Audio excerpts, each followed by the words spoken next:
ಸರ್ಕಾರದ ಅನುಮತಿ ಪಡೆಯದೆ ಅಕ್ರಮವಾಗಿ ಶಾಲೆ ತೆರೆದ ಪೋಷಕರಿಂದ ಲಕ್ಷಾಂತರ ರೂಪಾಯಿ ಪಡೆದ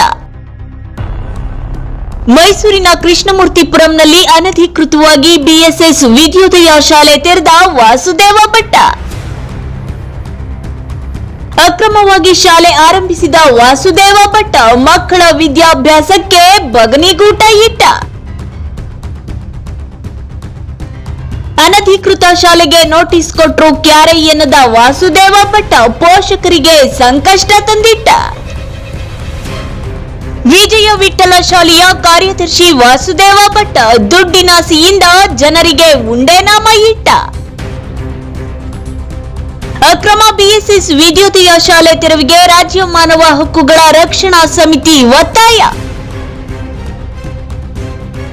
ನೂರಾರು ವಿದ್ಯಾರ್ಥಿಗಳಿಂದ ಪಡೆದ ಲಕ್ಷಾಂತರ ರೂಪಾಯಿ ಶಾಲೆ ಅಭಿವೃದ್ಧಿಗೂ ಭಟ್ಟನ ಶ್ರೀ ಜನ ಜಾಗರಣ ಟ್ರಸ್ಟ್ಗೂ. ಬಿಎಸ್ಎಸ್ ವಿದ್ಯೋದಯ ಶಾಲೆ ತೆರವು ಮಾಡಿ ಮಕ್ಕಳನ್ನು ಬೇರೆ ಶಾಲೆಗೆ ದಾಖಲಿಸಲಾಗುವುದೆಂದ ಶಿಕ್ಷಣ ಉಪನಿರ್ದೇಶಕರು. ಸರ್ಕಾರದಿಂದ ಅನುಮತಿ ಪಡೆಯದೆ ಶಿಕ್ಷಣ ಇಲಾಖೆಯ ಒಪ್ಪಿಗೆ ಇಲ್ಲದೆ ಶಾಲೆ ಆರಂಭಿಸಿ ನೂರಾರು ಮಕ್ಕಳನ್ನು ದಾಖಲಿಸಿಕೊಂಡು ಲಕ್ಷಾಂತರ ರೂಪಾಯಿ ಲೂಟಿ ಹೊಡೆದ ದಗಲ್ಬಾಜಿ ಭಟ್ಟನ ಕಲರ್ಫುಲ್ ಸ್ಟೋರಿ ಇದು. ಅರಮನೆಗಳ ನಗರಿ ಮೈಸೂರಿನ ಕೃಷ್ಣಮೂರ್ತಿಪುರಂನಲ್ಲಿ ಈ ಹಿಂದೆ ಭಜನಿ ಸೇವಾ ಸಮಾಜ ಎಂಬ ಶಾಲೆ ಇತ್ತು. ಬಡ ಮಕ್ಕಳಿಗೂ ಉತ್ತಮ ವಿದ್ಯಾಭ್ಯಾಸ ನೀಡುತ್ತಿದ್ದ ಈ ಶಾಲೆಯನ್ನು ವಿಜಯ ವಿಠಲ ಸಂಸ್ಥೆಯ ಕಾರ್ಯದರ್ಶಿ ವಾಸುದೇವ ಭಟ್ಟ ಬಿಎಸ್ಎಸ್ ವಿದ್ಯೋದಯ ಶಾಲೆ ಎಂದು ನಾಮಕರಣ ಮಾಡಿ ಸರ್ಕಾರದ ಅನುಮತಿಯನ್ನೇ ಪಡೆಯದೆ ಭಂಡಧೈರ್ಯದಲ್ಲಿ ಶಾಲೆ ಆರಂಭಿಸಿದ್ದಾನೆ. ಇದಕ್ಕಾಗಿ ನೂರಾರು ಮಕ್ಕಳನ್ನು ದಾಖಲಿಸಿಕೊಂಡು ಡೊನೇಷನ್ ಹೆಸರಿನಲ್ಲಿ ಲಕ್ಷಾಂತರ ರೂಪಾಯಿ ದೋಚಿ ಪ್ರತಿಷ್ಠಿತ ಮಠಕ್ಕೆ ಕಳಂಕ ತರುವ ಕೆಲಸ ಮಾಡಿದ್ದಾನೆ. ಅತಿಯಾದ ದುಡ್ಡಿನಾಸೆಗೆ ಶಿಕ್ಷಣ ಇಲಾಖೆ ಒಪ್ಪಿಗೆ ಇಲ್ಲದಿದ್ರೂ ತರಾತುರಿಯಲ್ಲಿ ಅಡ್ಮಿಷನ್ ಮಾಡಿ ಮಕ್ಕಳಿಗೆ ಮತ್ತವರ ಪೋಷಕರಿಗೆ ಸಂಕಷ್ಟ ತಂದಿಟ್ಟಿದ್ದಾನೆ ಈ ಅನಾಲಾಯಕ್ ಭಟ್ಟ. ಇನ್ನು ಈ ಕುರಿತು ರಾಜ್ಯ ಮಾನವ ಹಕ್ಕುಗಳ ರಕ್ಷಣಾ ಸಮಿತಿ ಅಧ್ಯಕ್ಷರಾದ ಶ್ರೀಮತಿ ಸುಶೀಲಾ ಮತ್ತವರ ತಂಡ ಬಿಎಸ್ಎಸ್ ವಿದ್ಯೋದಯ ಶಾಲೆ ಅನಧಿಕೃತವಾಗಿದ್ದು ಈ ಶಾಲೆಯನ್ನು ತೆರವು ಮಾಡಿ ಸೂಕ್ತ ಕ್ರಮ ಕೈಗೊಳ್ಳುವಂತೆ ಶಿಕ್ಷಣ ಇಲಾಖೆಗೆ ಮನವಿ ಮಾಡಿದ್ದಾರೆ. ಮುಂದಿನ ದಿನಗಳಲ್ಲಿ ವಿದ್ಯೋದಯ ಶಾಲೆಯ ಮುಂಭಾಗ ಬೃಹತ್ ಪ್ರತಿಭಟನೆ ನಡೆಸಿ ಸಾರ್ವಜನಿಕರನ್ನು ಎಚ್ಚರಿಸುವ ಜೊತೆಗೆ ಸರ್ಕಾರದ ನಿಯಮಗಳನ್ನು ಕಡ್ಡಾಯವಾಗಿ ಪಾಲಿಸುವಂತೆ ಆಗ್ರಹಿಸಿದ್ದಾರೆ. ಮೈಸೂರು ನಗರದಲ್ಲಿರುವಂತಹ ಕೃಷ್ಣಮೂರ್ತಿಪುರಮಲ್ಲಿರುವಂತಹ ಬಿಎಸ್ಎಸ್ ವಿದ್ಯೋದಯ ಶಾಲೆ, ಆ ಶಾಲೆ ಸರ್ಕಾರದಿಂದ ಯಾವುದೇ ರೀತಿಯಾದಂತಹ ಅನುಮತಿಯನ್ನು ಪಡೆಯದೆ ನಡೀತಾ ಇದೆ, ಅನಧಿಕೃತವಾಗಿ ನಡೀತಾ ಇದೆ ಈ ಶಾಲೆ ಅಂತ ಮಾನ್ಯ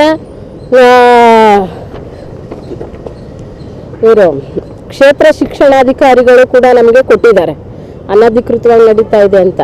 ನಾವು ಅದ್ರ ಮೇಲೆ ಮಾನ್ಯ ಸಾರ್ವಜನಿಕ ಶಿಕ್ಷಣ ಇಲಾಖೆ ಅಧಿಕಾರಿ ಗಮನಕ್ಕೆ ತಂದ್ವಿ. ವಾಸುದೇವ ಭಟ್ಟ ಪ್ರಸ್ತುತ ವಿಜಯ ವಿಠಲ ಶಾಲೆಯ ಕಾರ್ಯದರ್ಶಿ. ಶಿಕ್ಷಣ ಇಲಾಖೆಯ ನಿಯಮಗಳ ಬಗ್ಗೆ ಅರಿವಿರುತ್ತೆ, ಆದ್ರೆ ಎಲ್ಲ ಗೊತ್ತಿದ್ರೂ ಅತಿಯಾದ ಹಣದಾಸೆಯಿಂದ ಮಕ್ಕಳ ದಾಖಲಾತಿ ಪ್ರಾರಂಭಿಸಿ ಭರ್ಜರಿ ಕಾಸು ಮಾಡ್ತಿದ್ದಾನೆ ಖತರ್ನಾಕ್ ಭಟ್ಟ. ದೇಶದಾದ್ಯಂತ ಲಕ್ಷಾಂತರ ಭಕ್ತರನ್ನು ಹೊಂದಿರುವ ಉಡುಪಿಯ ಶ್ರೀ ಪೇಜಾವರ ಮಠದ ಆಶ್ರಯದಲ್ಲಿ ಬೆಳೆಯುತ್ತಿದೆ ಎನ್ನಲಾದ ಶಾಲೆಯಲ್ಲಿ ಈ ವಾಸುದೇವ ಭಟ್ಟನದ್ದೇ ಪಾರುಪತ್ಯೆ ಎನ್ನಲಾಗಿದೆ. ಶ್ರೀಗಳು ಇನ್ನಾದರೂ ಈ ಕಿತಾಪತಿ ಭಟ್ಟನನ್ನ ಅಧಿಕಾರದಿಂದ ಇಳಿಸಿ ಸೂಕ್ತ ವ್ಯಕ್ತಿಯನ್ನು ಆಯ್ಕೆ ಮಾಡಿದರೆ ಶ್ರೀಮಠದ ಗೌರವ ಹೆಚ್ಚಾಗಲಿದೆ ಎನ್ನುತ್ತಿದ್ದಾರೆ ಸಾರ್ವಜನಿಕರು. ಮುಂದುವರೆದು ಮಕ್ಕಳ ಪೋಷಕರಿಂದ ಡೊನೇಷನ್ ರೂಪದಲ್ಲಿ ಪಡೆದ ಹಣ ಶ್ರೀಮಠಕ್ಕೋ ಅಥವಾ ವಾಸುದೇವ ಭಟ್ಟನ ಶ್ರೀ ಜನ ಜಾಗರಣ ಟ್ರಸ್ಟ್ಕೋ ಎಂಬುದು ಬಹುಶಃ ಸ್ವಾಮೀಜಿಯವರಿಗೂ ತಿಳಿದಿರಲಿಕ್ಕಿಲ್ಲ. ನಮ್ಮ ಭಗ್ನಿ ಸೇವಾ ಸಮಾಜದಲ್ಲಿ ಎಲ್ಲ ದೀನ ದಲಿತರು, ಅಲ್ಪಸಂಖ್ಯಾತರು, ಬಡ ಕುಟುಂಬದ ಮಕ್ಕಳು ಜಾಸ್ತಿ ಅಲ್ಲಿ ಫ್ರೀ ಎಜುಕೇಶನ್ ಕೊಡ್ತಿರು ಮೊದಲು ಭಗ್ನಿ ಸೇವಾ ಸಮಾಜ ಅಂತ ಇದ್ದಾಗ. ಈಗ ನಾವು ಸಡನ್ಲಿ ಕಣ್ಣೆತ್ತಿತ್ತು, ಏನು ಭಗ್ನಿ ಸೇವಾ ಸಮಾಜ ಇಂಪ್ರೂವ್ ಆಗ್ತಾ ಇದೆ, ಏನೋ ಅಕ್ಕಪಕ್ಕ ನಡೆದಂಥ ಬಡ ಮಕ್ಕಳಿಗೆ ಒಂದು ಎಜುಕೇಶನ್ ಕೊಡ್ಬೋದು ಅಂತ ಅಂದ್ಬಿಟ್ಟು ನಾವು ಒಂದು ಆಸೆ ಪಟ್ಟು ಆ ಸ್ಕೂಲ್ನ ನಾವು ದಿನ ಹೊರತು ನಾವು ನೋಡ್ತಾ ಇದ್ದೀವಿ. ಇವತ್ತು ಆ ಸ್ಕೂಲು ತಲೆ ಎತ್ತಿದಾಗ ನಮಗೆ ಗೊತ್ತಾಯ್ತು ಇದು ವಿಜಯ ವಿಠಲ ಸಂಸ್ಥೆ ಸೇರಿದ್ದು, ಹಳೆ ಭಗ್ನಿ ಸೇವಾ ಸಮಾಜ ಅಲ್ಲ, ಇದು BSG ಅಂತ ಹಾಕಿದ್ದಾರೆ. ನಾವು BSG ಅಂದರೆ ಸಾಲ್ಟಲ್ಲಿ ಭಗ್ನಿ ಸೇವಾ ಸಮಾಜ ಅಂತ ನಾವು ತಿಳ್ಕೊಂಡಿದ್ದೆ. ಈಗ ಇದನ್ನು ವಿಜಯ ವಿಠಲ ಅನ್ನೋ ಸ್ಕೂಲ್ಗೆ ಸಂಸ್ಥೆಗೆ ದಾನ ಮಾಡಿದ್ದಾರೆ.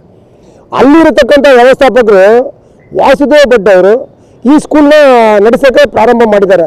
ಈ ಪ್ರಾರಂಭದ ಸ್ಕೂಲಲ್ಲಿ ಫ್ರೀ ಎಜುಕೇಷನ್ಗೆ LKGಗೆ 1 ಲಕ್ಷ 1.5 ಲಕ್ಷ ಕೊಟ್ಟು ಮಕ್ಕಳನ್ನ ಓದಿಸಿ ಅಂತ ಅಂದರೆ ಯಾರು ತಾನೇ ಓದಿಸ್ತಾರೆ ಸರ್? ಅಲ್ಲಿರತಕ್ಕಂಥ ಅಕ್ಕಪಕ್ಕ ಅಲ್ಪಸಂಖ್ಯಾತರ ಮಕ್ಕಳು, ಬಡ ಮಕ್ಕಳು, ದಲಿತರ ಮಕ್ಕಳು ಎಲ್ಲ ಓದಿ ಬೆಳೆದಿರೋಂಥ ಜಾಗದಲ್ಲಿ ಇವತ್ತು 1.5 ಲಕ್ಷ ಫ್ರೀ ಎಜುಕೇಶನ್ ಕೊಡಬೇಕು, LKG ಕಟ್ಟಬೇಕು ಅಂತಾರೆ. ಯಾರು ತಾನೇ ಕೊಡ್ತಾರೆ? ಸ್ಥಳೀಯ ಸಾರ್ವಜನಿಕರು ಮಾತನಾಡಿ ಬಿಎಸ್ಎಸ್ ವಿದ್ಯುದೀಯ ಶಾಲೆಗೆ ಅನುಮತಿ ಇಲ್ಲದಿದ್ರೂ ಶಾಲೆ ನಡೆಸುತ್ತಿದ್ದಾರೆ. ತರಾತುರಿಯಲ್ಲಿ ಮಕ್ಕಳ ಅಡ್ಮಿಷನ್ ಮಾಡಿಸಿ ಸಿರಿವಂತರಿಗೆ ಮಾತ್ರ ಸಿಗುವ ಸೌಲಭ್ಯದಂತೆ ಇಲ್ಲಿಯೂ ಉಳ್ಳವರಿಗೆ ಮಾತ್ರ ವಿದ್ಯೆ ದೊರೆಯುತ್ತದೆ. ವಾಸುದೇವ ಭಟ್ಟನ ದುರಾಡಳಿತ ಅಂತ್ಯವಾಗದಿದ್ದಲ್ಲಿ ಎಲ್ಲರಲ್ಲೂ ಪೂಜ್ಯ ಭಾವನೆಯಲ್ಲಿರುವ ಪೇಜಾವರ ಮಠಕ್ಕೆ ಈ ಶಾಲೆ ಕಪ್ಪು ಚುಕ್ಕಿಯಾಗುತ್ತದೆ ಎಂದಿದ್ದಾರೆ.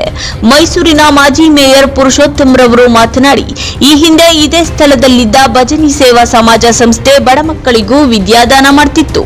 ಆದ್ದರಿಂದಲೇ ಅದರ ಗರಿಮೆ ಹೆಚ್ಚಾಗಿದ್ದು ಮುಂದುವರೆದು ಈ ಅನಧಿಕೃತ ಶಾಲೆಯಾದ ಬಿಎಸ್ಎಸ್ ವಿದ್ಯೋದಯವನ್ನು ಸಂಬಂಧಪಟ್ಟ ಅಧಿಕಾರಿಗಳು ತೆರವು ಮಾಡಿ ಸೂಕ್ತ ಕ್ರಮ ಕೈಗೊಳ್ಳಬೇಕು ಎಂದು ಆಗ್ರಹಿಸಿದ್ದಾರೆ. ಬಡತನ ರೇಖೆಗಿಂತ ಕೆಳಗಿರ್ತಕ್ಕಂಥ ಮಕ್ಕಳಿಗೆ ಸುತ್ತಮುತ್ತಲು ಇರತಕ್ಕಂಥ ಅದು ಅಶೋಕಪುರಂ ಇರ್ಬೋದು, ಜಯನಗರ ಇರ್ಬೋದು, KG ಕೊಪ್ಪ ಇರ್ಬೋದು, ಬಂಡಿಕೇರಿ ಇರ್ಬೋದು, ಸುಣಿದಕೇರಿ ಇರ್ಬೋದು, ಕೃಷ್ಣಮೂರ್ತಿಪುರಂ ಇರ್ಬೋದು, ಸುಮಾರು ಆ ಶಾಲೆಗೆ 70-80 ವರ್ಷಗಳ ಕಾಲ ಭಗಿನಿ ಸೇವಾ ಸಮಾಜ ಹೆಸರಿನಲ್ಲಿ ನಡೆದಿರ್ತಕ್ಕಂಥದ್ದನ್ನು ನಾವು ಭಾಳಷ್ಟು ವರ್ಷಗಳಿಂದ ನೋಡ್ಕೊಂಡು ಬಂದಿದ್ದೀವಿ.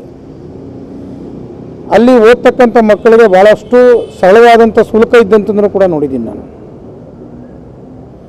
ಅದು ಕಾಲಾನಂತರ ಸ್ವಲ್ಪ ನುಸ್ಸು ಹೋಗ್ತಕ್ಕಂಥ ಸಂದರ್ಭದಲ್ಲಿ ಯಾರೋ ಇದಕ್ಕೆ ಮಧ್ಯೆ ಪ್ರವೇಶ ಮಾಡಿರ್ತಕ್ಕಂಥದ್ದು. ವಿಜಯ ವಿಠಲ ಅಂತಕ್ಕಂಥ ಶಾಲೆ ಇದನ್ನು ದತ್ತುವನ್ನು ತೆಗೆದುಕೊಂಡು BSS ಅಂತ ಹೇಳಿದ್ವಿ ಕೇವಲ 2 ವರ್ಷದಲ್ಲಿ ಒಂದು ದೊಡ್ಡ ಕಟ್ಟಡವನ್ನು ಕೂಡ ಕಟ್ಟಿದ್ದಾರೆ. ಸಾರ್ವಜನಿಕ ಶಿಕ್ಷಣ ಉಪನಿರ್ದೇಶಕರು ಮಾತನಾಡಿ, ಈಗಾಗಲೇ ನಮ್ಮ ಇಲಾಖೆಯಿಂದ ನೋಟಿಸ್ ಜಾರಿಯಾಗಿದೆ, ಆದರೆ ಅವರಿಂದ ಯಾವುದೇ ಉತ್ತರ ಬಂದಿಲ್ಲ. ಮುಂದಿನ 2-3 ದಿನಗಳಲ್ಲಿ ಬಿಎಸ್ಎಸ್ ವಿದ್ಯುದೀಯ ಶಾಲೆಯನ್ನು ತೆರವು ಮಾಡಿ ವಿದ್ಯಾರ್ಥಿಗಳನ್ನು ಬೇರೆ ಶಾಲೆಗೆ ದಾಖಲಿಸಲಾಗುತ್ತದೆ. ಪೋಷಕರಿಗೆ ಅವರು ಕಟ್ಟಿರುವ ಹಣವನ್ನು ವಾಪಸ್ ಕೊಡಿಸುವ ಕೆಲಸ ಮಾಡಲಿದ್ದೇವೆ ಎಂದಿದ್ದಾರೆ. ಈಗಾಗಲೇ ಕ್ಷೇತ್ರ ಶಿಕ್ಷಣಾಧಿಕಾರಿಗಳು ಕ್ರಮ ವಹಿಸಿದ್ದಾರೆ. ನಾನು ವರದಿ ತರಿಸ್ಕೊಂಡು ತಕ್ಷಣ ಇಮಿಡಿಯೇಟ್ ಆಗಿ ನಾನು ಆ ಸಂಸ್ಥೆ ಬಗ್ಗೆ ಕ್ರಮ ವಹಿಸಿ ಅದೇ ಸ್ಕೂಲ್ ಕ್ಲೋಸ್ ಮಾಡಿ ಮಕ್ಕಳನ್ನ ಬೇರೆ ಕಡೆ ಸೇರಿಸ್ತೀವಿ. ಅಂದರೆ ಅವರು ಒಂದು ಸಾರಿ ಟೈಮ್ ತೊಗೊಂಡಿದ್ರು, ಅಪೀಲ್ ಮಾಡಿದ್ದೀವಿ. ಇದು CPIC ಇವರು ಮಾನ್ಯ ಆಯುಕ್ತರ ಕೋರ್ಟಲ್ಲಿದೆ, ಅದು ಕೋರ್ಟ್ದು ಹಿಯರಿಂಗ್ ಇದೆ, ಅದು ಅಪೀಲ್ ಮಾಡಿದ್ವಿ. ಅಪೀಲ್ ಆದ ಅಂದರೆ ಆ ಹಿಯರಿಂಗ್ ಆದ ತಕ್ಷಣ ನಾವು ಕ್ರಮ ತಗೋತೀವಿ ಅಂತ ಹೇಳಿದರು. ಈಗ ಅದು ಏನಾಗಿದೆ ಅಂತೇಳಿ ನಾನು ಅದನ್ನು ಪರಿಶೀಲನೆ ಮಾಡಿ ತಕ್ಷಣವೇ ಕ್ರಮ ತಗೋತೀನಿ. ಆಮೇಲೆ ಅದು ಅವ್ರು ಮಾಡ್ತಾ ಇರೋದು ತಪ್ಪಿದೆಯಾ ಇಲ್ಲ ಅವ್ರದ್ದು ಟೈಮ್ ತೊಗೊಂಡಿದ್ದಾರಾ ಇಲ್ಲ ಅಪೀಲ್ ಮಾಡಿದ್ದಾರಾ ಅವೆಲ್ಲ ನೋಡ್ಕೊಂಡು ತೀರ್ಮಾನ ತಗೋತೀನಿ. ಮಕ್ಕಳು ಫೀಸು ಕೊಡಿಸ್ಲೇಬೇಕಾಯ್ತಲ್ಲ, ಮಕ್ಕಳು ಫೀಸ್ ಏನು ಕಟ್ಟಿದ್ದಾರೆ ಅದೆಲ್ಲ ಕೊಡಿಸ್ಲೇಬೇಕಾಯ್ತದೆ. ಅದ್ರ ಬಗ್ಗೆ ಕೂಡ ನಾವು ಕ್ರಮ ತಗೋತೀವಿ. ಕ್ರಿಮಿನಲ್ ಅಲ್ಲ, ಈಗ ಅವ್ರದ್ದು ಸ್ಕೂಲ್ ಕ್ಲೋಸ್ ಮಾಡಬೇಕು, ಮಕ್ಕಳನ್ನ ಬೇರೆ ಕಡೆ ಸೇರಿಸ್ತೀವಿ, ಅದೇ ಪನಿಷ್ಮೆಂಟ್ ಅವ್ರಿಗೆ. ಸ್ಕೂಲ್ ಕ್ಲೋಸ್ ಮಾಡ್ತೀವಿ, ಮಕ್ಕಳು ಬೇರೆ ಕಡೆ ಸೇರಿಸ್ತೀವಿ. ಒಟ್ಟಿನಲ್ಲಿ ವಿದ್ಯಾಭ್ಯಾಸದ ಹೆಸರಿನಲ್ಲಿ ಭರ್ಜರಿ ಕಾಸು ಮಾಡಿಕೊಂಡಿರುವ ದುರಂಕಾರಿ ಭಟ್ಟ ಮಕ್ಕಳು ಮತ್ತು ಪೋಷಕರಿಗೆ ಸಂಕಷ್ಟ ತಂದಿಟ್ಟಿದ್ದಂತೂ ಸುಳ್ಳಲ್ಲ. ಈತ ಪಡೆದಿರುವ ಕಾಸು ನಿಜವಾಗಿಯೂ ಅಭಿವೃದ್ಧಿಗೋ ಅಥವಾ ಶ್ರೀರಂಗಪಟ್ಟಣದ ಆತನ ಟ್ರಸ್ಟ್ಗೋ ಎಂಬುದು ತನಿಖೆಯಾಗೋದರ ಜೊತೆ ಈ 420 ವಾಸುದೇವ ಭಟ್ಟನ ವಿರುದ್ಧ ಕ್ರಿಮಿನಲ್ ಪ್ರಕರಣ ದಾಖಲಿಸಿ ಕಂಬಿ ಹಿಂದೆ ಕೂರಿಸಿದ್ರೆ ಮಾತ್ರ ವಿದ್ಯಾರ್ಥಿಗಳು ಮತ್ತು ಪೋಷಕರು ನೆಮ್ಮದಿಯಾಗಿರಲು ಸಾಧ್ಯ.